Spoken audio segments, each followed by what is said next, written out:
तुम जानते हो ना उस दिन क्या हुआ था।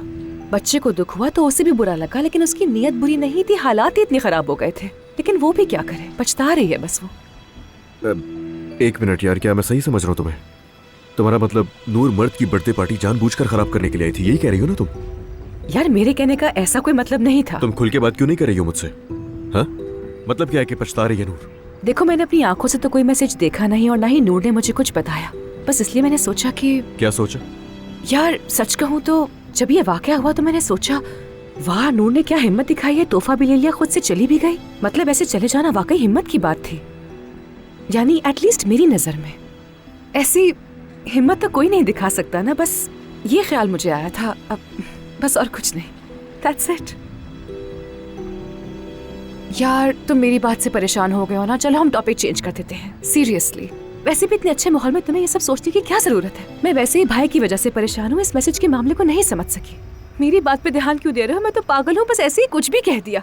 मैं कुछ नहीं कह रही, मैं चुप हूँ। चुप मत हो, तुम बोलती रहो, मैं सुन रहा हूँ तुम्हें। मुझे लगा शायद तुम नूर को इल्जाम दे रही हो, उसके लिए माफी चाहता हूँ मैं तुमसे, क्योंकि मुझे ये जानना था कि एज अ थर्ड पर्सन तुम्हें क्या फील होता है। तो सही है, मैं वाकई जानना चाहता हूँ कि तुम्हारे जहन में क्या है, बताओ ना। यानी कि अगर तुम्हें कुछ ऐसा पता है जो मेरा जानना बहुत जरूरी है तो प्लीज बताओ मुझे। यार छोड़ो ना ये सब, किसी अच्छे टॉपिक के बारे में बात करते हैं। तुम पहले इन इश्यूज में फंसे हुए हो और क्यों फंसना चाह रहे हो? मैं कुछ कहूंगी तो खामखा बात दूर तक जाएगी, रहने देते हैं। तुमसे पूछने का मकसद ये है कि एक तरफ हो जाऊं यार मैं। यानी दरअसल इस बारे में सोच सोच कर मैं पागल हो गया हूं यार, तो इसीलिए मुझे जानना है कि तुम्हारे जहन में क्या है। ओके, तो मुझे लगता है कोई मैसेज था ही नहीं। नूर ने सिर्फ चालाकी से खेल खेला था। जाहिर है मुझे तुम्हें यह सब बताने की कोई जरूरत नहीं कि नूर की इंटेंशंस गलत नहीं थी। ये सब उसने मोहब्बत में किया और उसी मोहब्बत की ताकत में ये कदम उठाने में वो हिचकिचाई नहीं।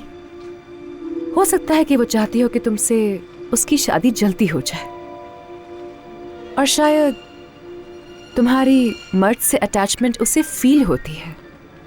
उसने सोचा होगा ऐसा करने से शायद हालात इतने बिगड़ जाएंगे कि तुम ये स्टेप जल्दी ले लोगे। लेकिन जब कयामत आ गई, वो तुम्हारे रिएक्शन से डर गई। शायद नूर पछता भी गई। मर्द से मोहब्बत करती है वो। अब जब वो उसे दुखी देखती है तो उसे गिल्ट होता है कि उसे शायद गलत किया। यार हम औरतें इस तरह की हरकतें कभी कभार कर जाती हैं ताकि मर्द थोड़ा सा आगे बढ़ जाए, यू नो, और थोड़ा जल्दी एक्शन ले। मोहब्बत बदुआ बन गई है।